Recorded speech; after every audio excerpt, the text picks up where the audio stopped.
Assalamualaikum warahmatullahi wabarakatuh.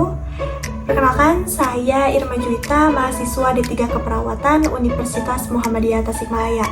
Nah, di sini saya akan memaparkan penyuluhan tentang pentingnya istirahat dan tidur yang cukup bagi kesehatan. Oke teman-teman, kita akan berbincang-bincang selama 15 menit ke depan.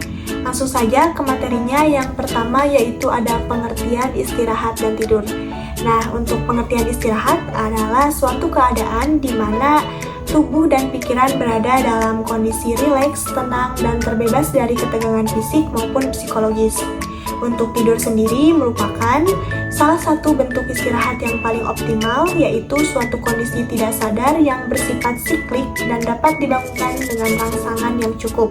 Tidur berperan penting dalam proses pemulihan secara menyeluruh. Nah, selanjutnya ada kebutuhan tidur berdasarkan usia. Yang pertama yaitu untuk usia remaja 14-17 tahun, yaitu sekitar 8-10 jam per hari. Dan untuk dewasa muda yaitu 18-25 tahun, yaitu 7-9 jam per hari.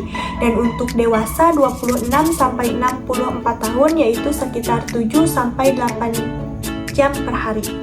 Nah, selanjutnya ada manfaat tidur yang cukup. Yang pertama yaitu memulihkan energi dan stamina tubuh.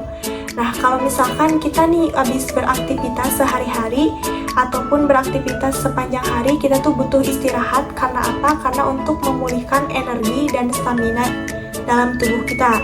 Yang kedua yaitu memperkuat sistem imun dan kekebalan tubuh. Dan yang ketiga yaitu meningkatkan fungsi otak, konsentrasi, memori, dan kemampuan belajar. Jadi kalau misalkan kalian tuh belajarnya tuh kurang konsentrasi, berarti bisa jadi kalian kurang istirahat atau kurang tidur yang cukup. Selanjutnya ada mengatur keseimbangan hormon dan metabolisme tubuh, mengurangi risiko penyakit seperti jantung, hipertensi, dan diabetes. Selanjutnya mendukung kesehatan mental serta kestabilan emosi dan membantu pertumbuhan dan perbaikan sel atau jaringan di dalam tubuh. Nah, selanjutnya ada dampak kurang tidur bagi kesehatan. Yang pertama yaitu penurunan daya tahan tubuh sehingga mudah terserang penyakit. Terus yang kedua yaitu gangguan konsentrasi, daya ingat, dan kemampuan pengambilan keputusan.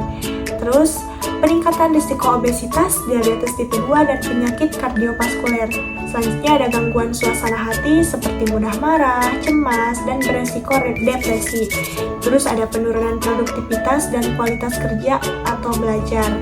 Dan meningkatnya risiko kecelakaan akibat microsleep. Nah, teman-teman, ada tips tidur yang berkualitas atau sleep hygiene.